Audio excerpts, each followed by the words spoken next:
गुरुदेव महाराज की बोलो, वृंदावन बिहारी लाल की। हनुमान जी को बड़े महाराज कहा जाता है, महावीर कहा जाता है।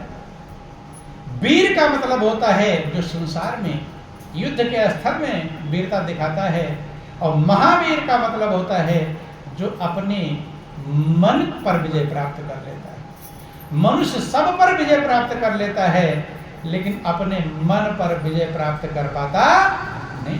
बंधु, हनुमान जी भौतिक कार्य भी करते हैं। सीता का पता लगाना जाते कि नहीं जाते? लंका भी जलाते हैं, ये भौतिक पक्ष है। युद्ध के मैदान में युद्ध भी लड़ते हैं, न जाने कितने राक्षसों का संहार करते हैं। जरूरत पड़ गई तो लक्ष्मण के लिए संजीवनी बूटी भी उठा कर लाते कि नहीं लाते? ये भौतिक पक्ष उनका है, लेकिन आध्यात्म पक्ष है, वो निरंतर सुमिरण करते। क्या करते हैं? निरंतर प्रभु के नाम का सुमिरण करते। आप लोग हनुमान चालीसा पढ़े होंगे। हनुमान चालीसा में वर्णन आया कि नासै रोग हरै सब पीरा, और जपत निरंतर हनुमत वीरा।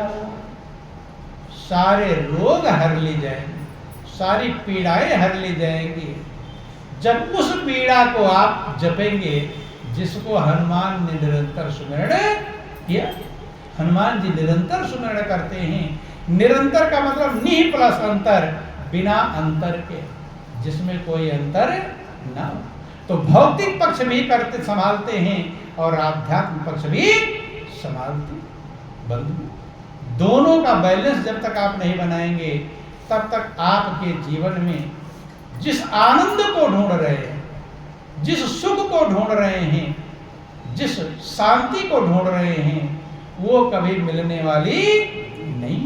बंधु, भगवान कृष्ण भी आज लोगों को जब कुछ प्रभु की चर्चा सुनाई जाती है तो लोग सोचते हैं कि हम भगवान का भजन करेंगे तो दुनिया काम धंधे कब करेंगे? नहीं है, कैसे काम धंधे करेंगे? फंस जाते हैं। इससे सोचा काम ही काम करो, भजन की क्या जरूरत है? कुछ लोग उधार कर लेते हैं, अरे बुढ़ापे में भजन कर लेंगे, अभी मेरी कौन सी उम्र हो गई। उधार करते कि नहीं करते? उसको भजन भक्ति समझाओ तो क्या कहता है, अभी कौन सी मेरी उम्र, अभी तो खाने पीने मौज उड़ाने की उम्र है, कब उम्र आएगा? भजन का उम्र कब जानते हैं?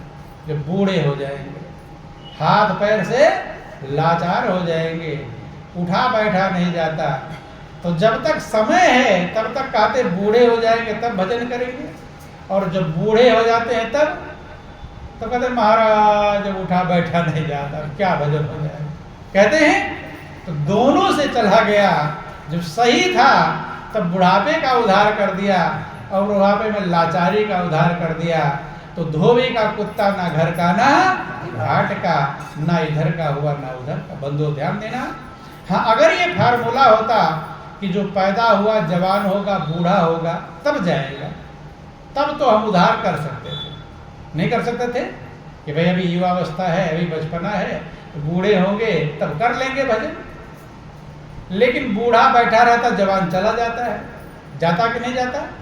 बाप बैठा रहता, बेटा मरकर चला जाता है। और बेटे ने अगर ये उद्धार कर दिया हो तो बुढ़ापे में भजन करेंगे, और जवानी में चला गया तो उसका विचार सही था गलत क्या था? इसलिए दोनों, भौतिक को भी संभालो और आध्यात्म को भी संभालो। दोनों एक साथ संभालना ही कीमती है, और संभाले जा सकते हैं। जो हमारे मन में बाधा है कि काम कैसे करेंगे, जब आप आध्यात्म को संभालेंगे तो भौतिक का काम और आसान हो जाएगा। कठिन नहीं, वो क्या होगा? आसान। क्योंकि आध्यात्म आपके मन को शांति प्रदान करेगा। क्या प्रदान करेगा? शांति। और जब कभी आप शांत हो तब जो भी काम करेंगे वो अच्छी प्रकार से कर पाएंगे कि नहीं? और जब आप बेचैन हो तब प्रैक्टिकल अपनाते, जब किसी कारण से परेशान हो और कोई काम करना हो तो सही कर लेंगे।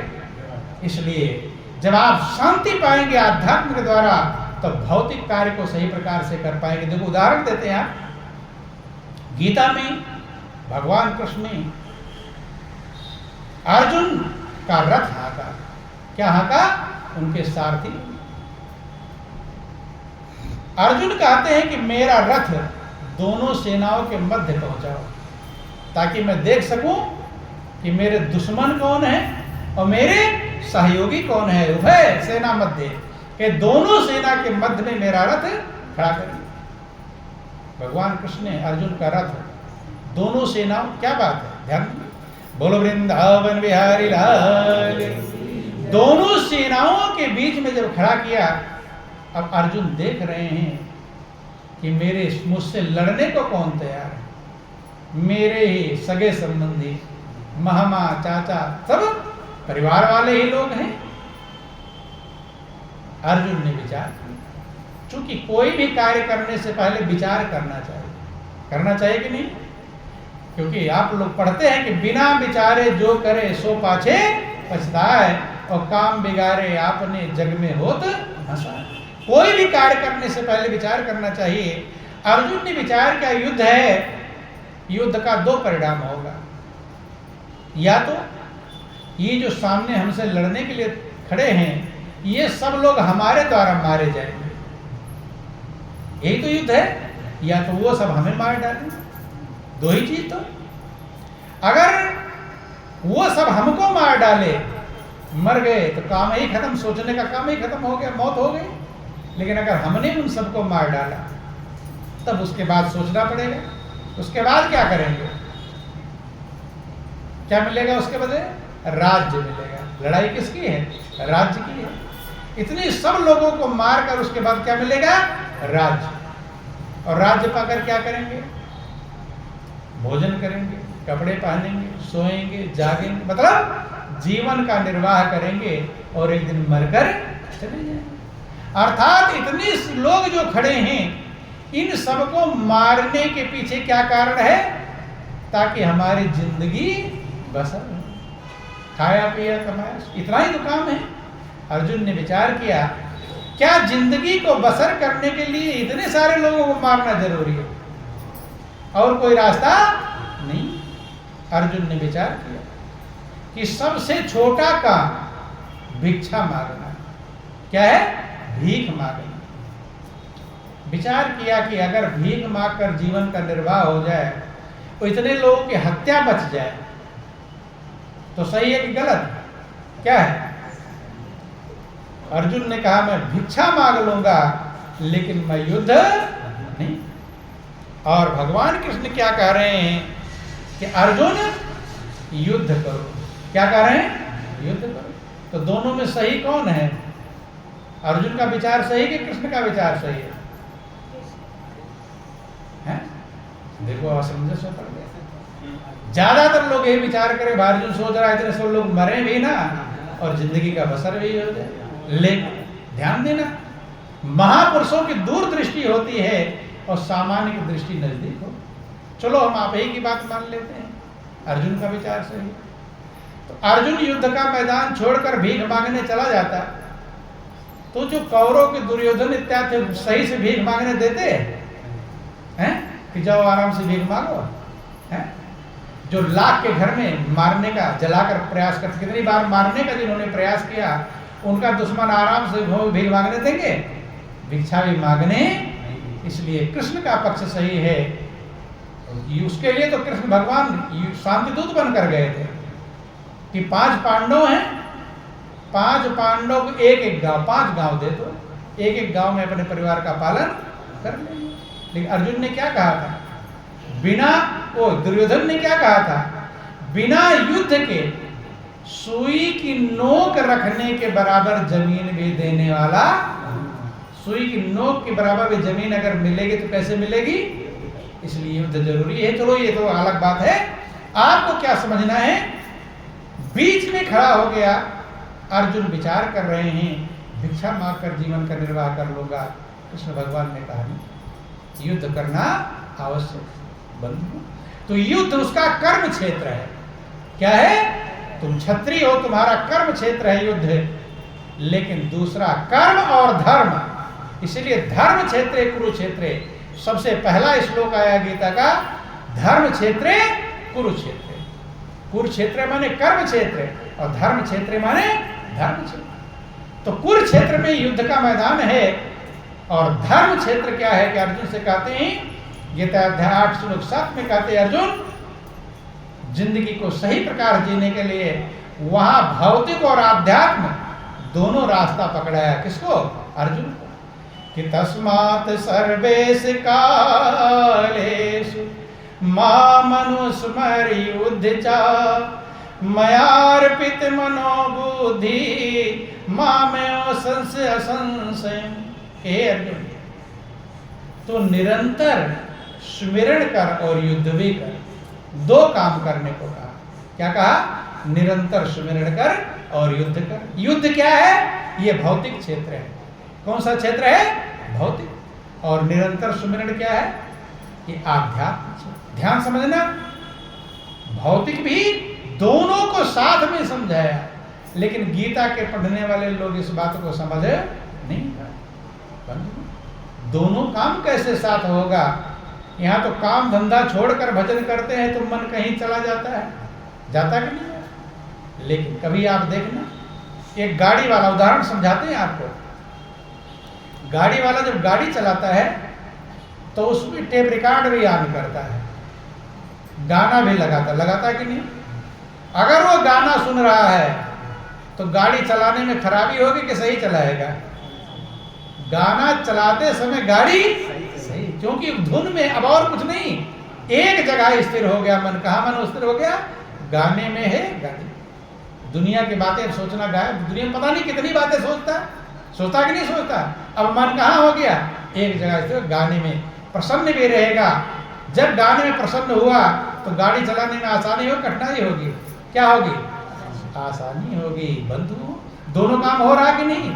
गाड़ी भी चला रहा है और गाना भी मगन होकर चला जा रहा है। यही काम आपको भी करना है। यही जिंदगी जीने की कला है। महापुरुषों ने समझाया कि या जग में ऐसे रहो जो गागर पनिहार, और बोलत डोलत सूरत में कहत कबीर विचार।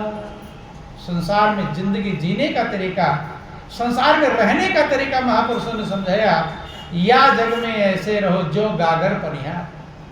जैसे माताएं बहनें सर पर घड़े रखकर चलती हैं, एक के बजाय दो रख लेती हैं, हाथ से पकड़ती भी नहीं है, हाथ छोड़ के चलती हैं। रास्ते में बहन चल रही है, उससे बातचीत भी करती चली जाती है। मोटर गाड़ी आ रही, साइड में भी हो जाती है। कीचड़ गारा, वहां भी देख कर चलती है। चलती कि नहीं चलती? और किस गली में मुड़ना इसका भी ध्यान रखती है। ये सारे काम कर रही हैं, लेकिन घड़े का ध्यान एक पल के लिए हटता है कभी? वहां ध्यान मौजूद, सर ज्यों का त्यों आता है, भले कोई काम कर रहे। क्योंकि अगर ध्यान हट जाए, घड़ा गिर जाएगा, फूट जाएगा। ये जिंदगी जीने की कला है कि या जग में ऐसे रहो जो गागर पनिहार, बोलत डोलत सूरत में कहत कबीर विचार। बोलते डोलते सूरत लगा हुआ घड़े पर। ऐसे आपको, यही कृष्ण ने अर्जुन को समझाया कि अर्जुन तू युद्ध भी करता रहा और मेरा सुमिरण भी करता। तो जब अर्जुन युद्ध के मैदान में, जहां दुश्मन के बाणों से बचना है, इधर से वार भी करना, मारना भी है और सुमिरण भी करना है, कर सकते हैं, तो आपके दुनियादारी पेट पालने का धंधा अर्जुन से आसान है कि कठिन है? क्या है? अर्जुन से आसान है। वहां तो एक पल चूक जाएगा, मौत है। लेकिन वो सुमिरण करता है, आप भी सुमिरण कर सकते। और जब सुमिरण करेंगे तो कि उसी की जरूरत है। सुमिरण आपको शांति देगा। आप लोग सुने होंगे कि सुमिरण से सुख उपजे और सुमिरण से दुख जाए, कहे कबीर सुमिरण से साईं माही समा। सुमिरण का 3 काम है जो महापुरुषों ने, संतों ने समझाया। सुमिरण से सुख उपजे, पहला काम है सुमिरण से सुख उत्पन्न होता है, और सुमिरण से दुख जाए, सुमिरण से दुख चला जाता है। और कहे कबीर सुमिरण से साईं माही समा, आप प्रभु में समा जाए। जब आप इस संसार से जाएंगे तो किधर जाने का मन है? प्रभु की तरफ जाने या किसी और तरफ जाने का? किधर है? भगवान की तरफ जाने का मन है, किसी और कोई दिशा है? बोलिए प्रेम से गुरुदेव महाराज की, बोलो वृंदावन बिहारी लाल की। देखो ध्यान देना,